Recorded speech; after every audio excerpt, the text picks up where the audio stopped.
എല്ലാവർക്കും നമസ്കാരം. നമ്മൾ എങ്ങനെ ഈ മനുഷ്യകുലം നിലനിർത്താൻ എങ്ങനെ നമ്മൾ ജീവിക്കണം എന്ന് നമ്മൾ വേദങ്ങൾ പറഞ്ഞത് നമ്മൾ കേട്ടു.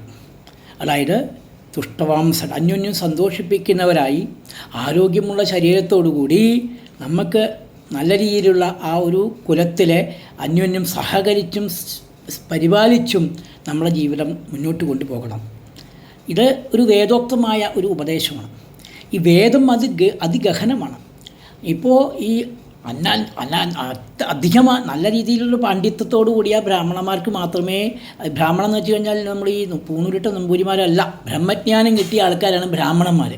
അങ്ങനെയുള്ള ബ്രാഹ്മണന്മാർക്ക് അത്യധികം പാണ്ഡിത്യമായ ബുദ്ധിയുള്ള ബ്രാഹ്മണന്മാർക്ക് ഈ വേദത്തിൻ്റെ അർത്ഥം മനസ്സിലാവും. അത് അറിഞ്ഞുകൊണ്ടാണ് വേദവ്യാസൻ വേദത്തിനെ കുറിച്ച് നമ്മൾ പിന്നെയും ഈ ജ്ഞാനമാർഗമായ കുറേ ശാസ്ത്രങ്ങളുണ്ട്.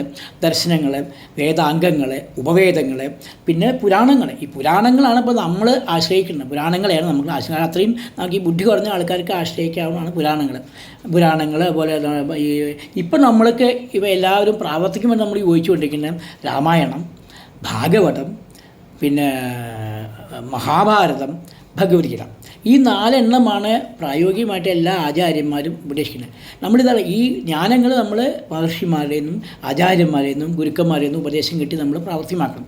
അതിൽ ഏറ്റവും ഈ 4 എണ്ണം. പിന്നെ വരുന്നുണ്ട് ജ്ഞാനപ്പാന, ദേവദശകം. ഇതൊക്കെ വളരെ ഇമ്പോർട്ടൻ്റാണ്.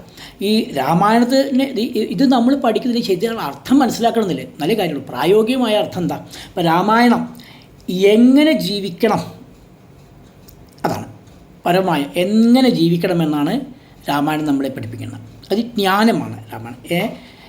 ജ്ഞാനമാർഗമാണ് രാമായണം. അതുപോലെ ഈ മഹാഭാരതത്തിൽ എന്ത് ചെയ്യരുത്, രാമായണം എന്ത് ചെയ്യണം എന്ന് പറയാം. എന്ത് ചെയ്യണം, മഹാഭാരതം എന്ത് ചെയ്യരുത്. ഭഗവത്ഗീതയാണ് നമ്മൾ എങ്ങനെ ജീവിക്കണം എന്ന് പറയുന്നത്. അതായത് അത് കർമ്മമാർഗമാണ്. രാമായണം ജ്ഞാനമാർഗവും ഭഗവത്ഗീത കർമ്മമാർഗവും, അതുപോലെ നമ്മുടെ ഭാഗവതം മോക്ഷമാർഗമാണ്, ഭക്തിയാണതിൽ. ഇത് ഇങ്ങനെയുള്ള കാര്യങ്ങൾ ഹൃദയസ്ഥമാക്കിയിട്ട് മനസ്സിലാക്കി അർത്ഥം മനസ്സിലാക്കി നമ്മൾ ജീവിക്കണം ഇന്നത്തെ കാലത്ത്, പ്രത്യേകിച്ച് ഈ കലിയുഗത്തിൽ. അതിനുവേണ്ടി അനവധി കാര്യങ്ങൾ നമ്മളിപ്പോൾ അതിലാണ് നമ്മൾ നാമം ജപിക്കുക, ക്ഷേത്രത്തിൽ പോവുക, യാഗം ചെയ്യുക, യജ്ഞം ചെയ്യുക, ഹോമം ചെയ്യുക, അതുപോലെ സത്സംഗങ്ങൾ നടത്തുക, സത്രങ്ങൾ നടത്തുക. ഇതൊക്കെ മനുഷ്യൻ്റെ ആത്മീയമായ ഉന്നതിക്കും മനസ്സിൻ്റെ ശാശ്വതമായ ശാന്തിക്കും, അഥവാ സൗമനസ്യം. തുഷ്ടവാംസമാണെങ്കിൽ നമ്മൾ മനസ്സിന് ശാന്തത വേണം. അതാണ് സൗമനസ്യമാണ്. ആ സൗമനസ്യത്തിലാണ് എന്ത് യജാമഹേ സൗമനസ്യായ ദേവാൻ എന്ന് ഋഗ്വേദത്തിലെ സൂക്തം.